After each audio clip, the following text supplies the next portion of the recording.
एक समय की बात है कि कबूतरों का एक दल आसमान में भोजन की तलाश में उड़ता हुआ जा रहा था। गलती से वे दल भटककर ऐसे प्रदेश के ऊपर से गुजरा जहाँ भयंकर अकाल पड़ा हुआ था।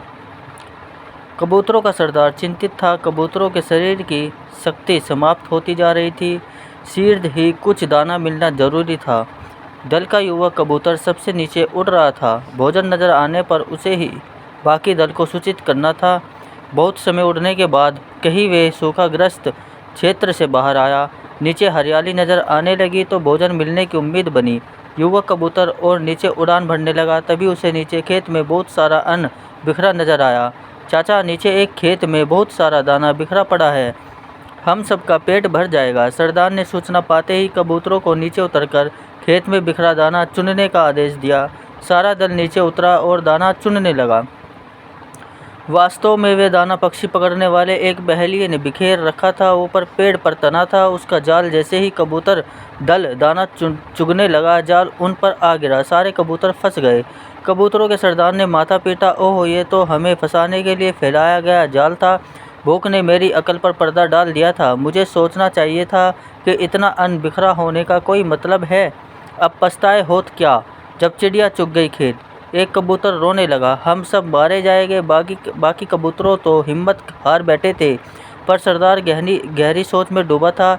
एकाएक उसने कहा, सुनो, जाल मजबूत है, ये ठीक है, पर इसमें इतनी भी शक्ति नहीं कि एकता की शक्ति को हरा सके। हम अपनी सारी शक्ति को जोड़े तो मौत के मुंह में जाने से बच सकते हैं। युवा कबूतर फड़फड़ाया, चाचा, साफ साफ बताओ तुम क्या कहना चाहते हो। जाल ने हमें तोड़ रखा है, शक्ति कैसे जोड़े। सरदार बोला, तुम बस सब चोंच से जाल को पकड़ो, फिर जब मैं फुर कहूँ तो एक साथ जोर लगाकर उड़ना। सबने ऐसा ही किया। तभी जाल बिछाने वाला बहेलिया आता नजर आया। जाल में कबूतर को फंसा देख उसकी आंखें चमकी। हाथ में पकड़ा डंडा उसने मजबूती से पकड़ा। वे जाल की ओर दौड़ा। बहेलिया जाल से कुछ ही दूर था कि कबूतरों का सरदार बोला, फुर। सारे कबूतर एक साथ जोर लगाकर उड़े तो पूरा जाल हवा में ऊपर उठा और सारे कबूतर जाल को लेकर ही उड़ने लगे। कबूतरों को जाल सहित उड़ते देखकर बहेलिया अवाक रह गया। कुछ संभला तो जाल के पीछे दौड़ने लगा। कबूतर सरदार ने बहेलिया को नीचे जाल के पीछे दौड़ते पाया तो उसका इरादा समझ गया। सरदार भी जानता था कि अधिक देर तक कबूतर दल के लिए जाल सहित उड़ते रहना संभव न होगा, पर सरदार के पास इसका उपाय था। निकट ही एक पहाड़ी पर बिल बनाकर उसका एक चूहा मित्र रहता था।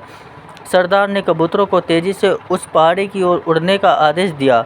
पहाड़ी पर पहुंचते ही सरदार का संकेत पाकर जाल समेत कबूतर चूहे के बिल के निकट उतरे।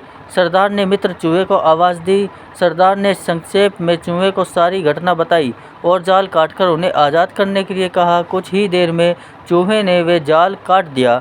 सरदार ने अपने मित्र चूहे को धन्यवाद दिया और सारा कबूतर दल आकाश की ओर आज़ादी की उड़ान भरने लगा।